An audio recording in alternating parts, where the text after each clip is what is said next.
میں دعوت کلام کے لیے ملتمس ہوں جناب خضر حیات صاحب سے جو تشریف لائیں اور واسف علی واسف کے اوپر اپنے خیالات محترم سامعین کرام، خصوصی طور پر حضرت میر جہانگیر اور آپ تمام حضرات کا شکریہ جنہوں نے آج اس خوبصورت محفل میں مجھے لب کشائی کرنے کا موقع عنایت فرمایا۔ اس بندے نے اس جگہ پر یہ بات کہی کہ فلاں حال میں کتنے لوگ بیٹھے ہوئے ہیں، تو وہ کہنے لگا کہ 35 بندے ہیں اور ان میں سے ایک مولوی ہے۔ تو میرے خیال میں آج یہاں پر بھی یہی حال ہے کہ سارے واسطی ہیں اور میں ایک مولوی ہوں۔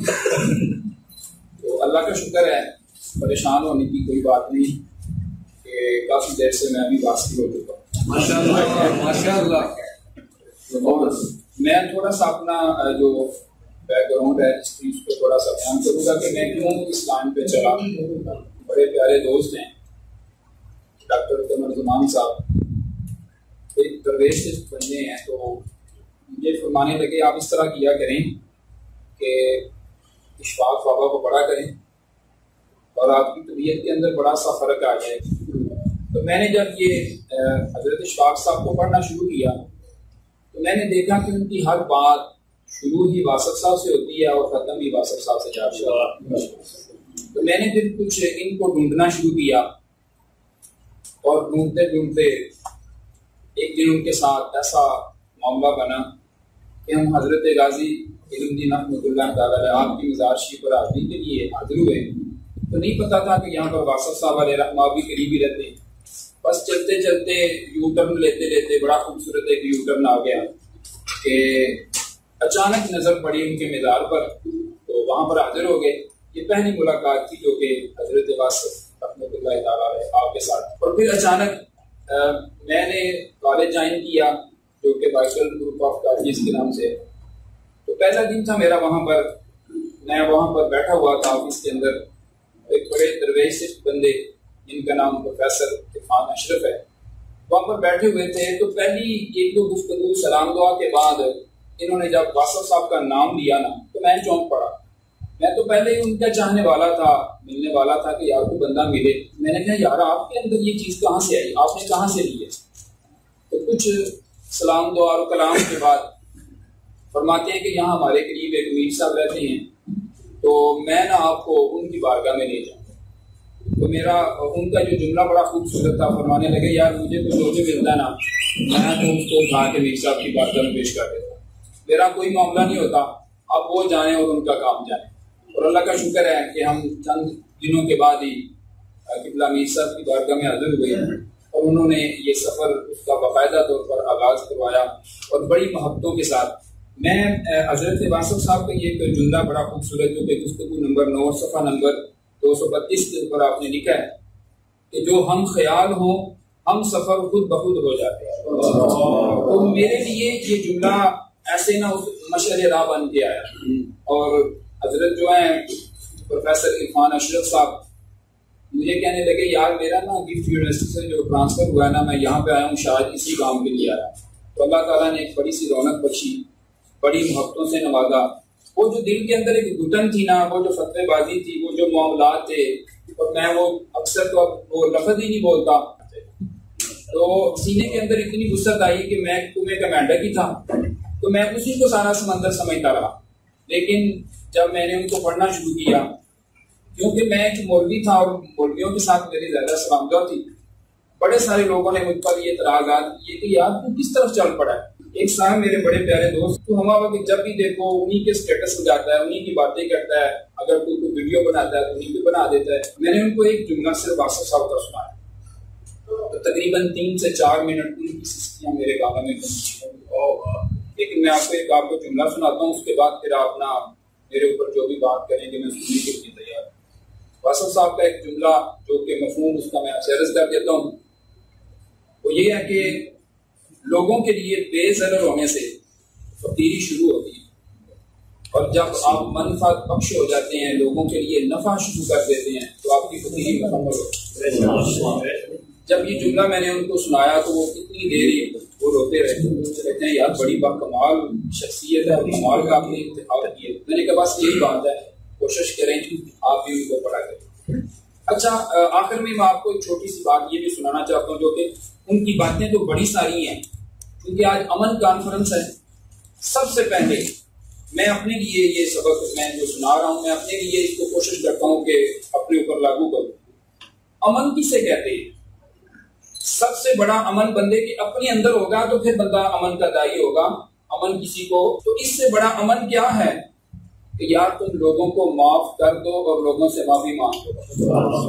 کیا معافی مانگنے کے اندر والدین نہیں آئیں گے؟ کیا معاف کر دینے کے اندر بیوی نہیں آئے گی؟ معافی کے اندر میرے ماموں کے بیٹے نہیں آئیں گے؟ سارے فتوے تو میرے ان کے لیے، ساری سخت مزاجیاں تو میری وائف کے لیے، سارے سخت جملے تو میرے بھائیوں کے لیے۔ ہم باہر ساری کی ساری پارٹیاں کرتے ہیں، لیکن اپنے بھائیوں کے ساتھ کبھی بیٹھ کے پیلا پارٹی نہیں کی۔ کیوں؟ اندر امن نہیں ہے، اندر ایک چاشنی نہیں ہے۔ تو سب سے پہلے امن میرے اندر ہوگا تو پھر میں امن کی کوئی بات کروں گا۔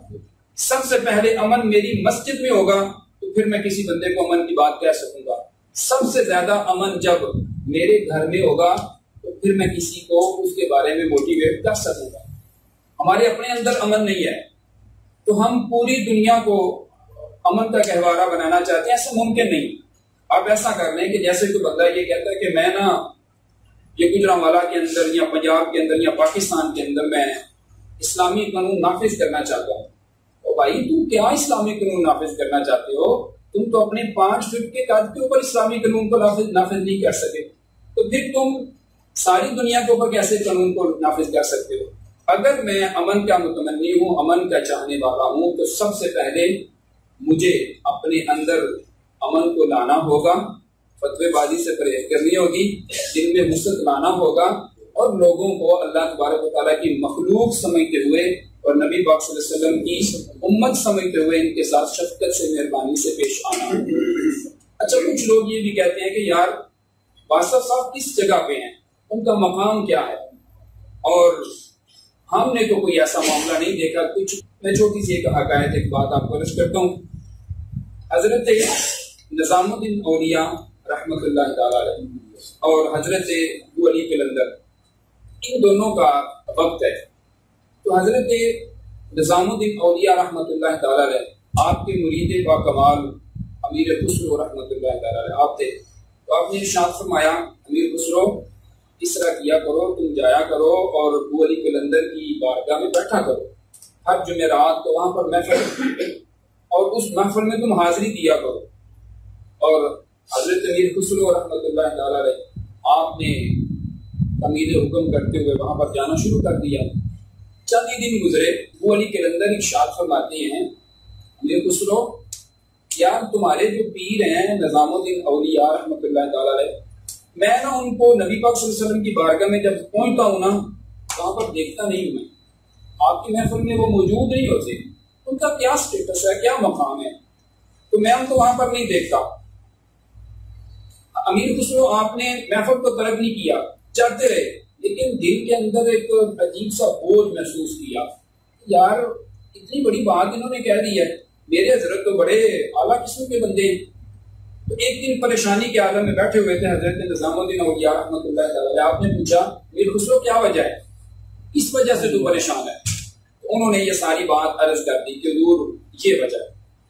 تو آپ ارشاد فرماتے ہیں یار تو نہ ابو علی قلندر کو کہہ دینا کہ آپ جو جاتے ہیں مجھے بھی کسی دن نبی پاک صلی اللہ علیہ وسلم کی بارگاہ میں لے جائیں، میں خود ہی اپنے مرشد کو دوں۔ بڑی بات تھی۔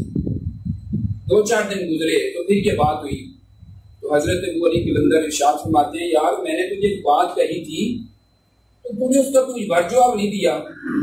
تو جب یہ بات ہوئی تو حضرت امیر خسرو عرض کرتے ہیں جناب مجھے اس طرح کریں، نبی پاک صلی اللہ علیہ وسلم کی بارگاہ میں آپ کی کچہری میں پہنچا دیں، میں خود ہی اپنے پیر کو ڈھونڈ لوں گا۔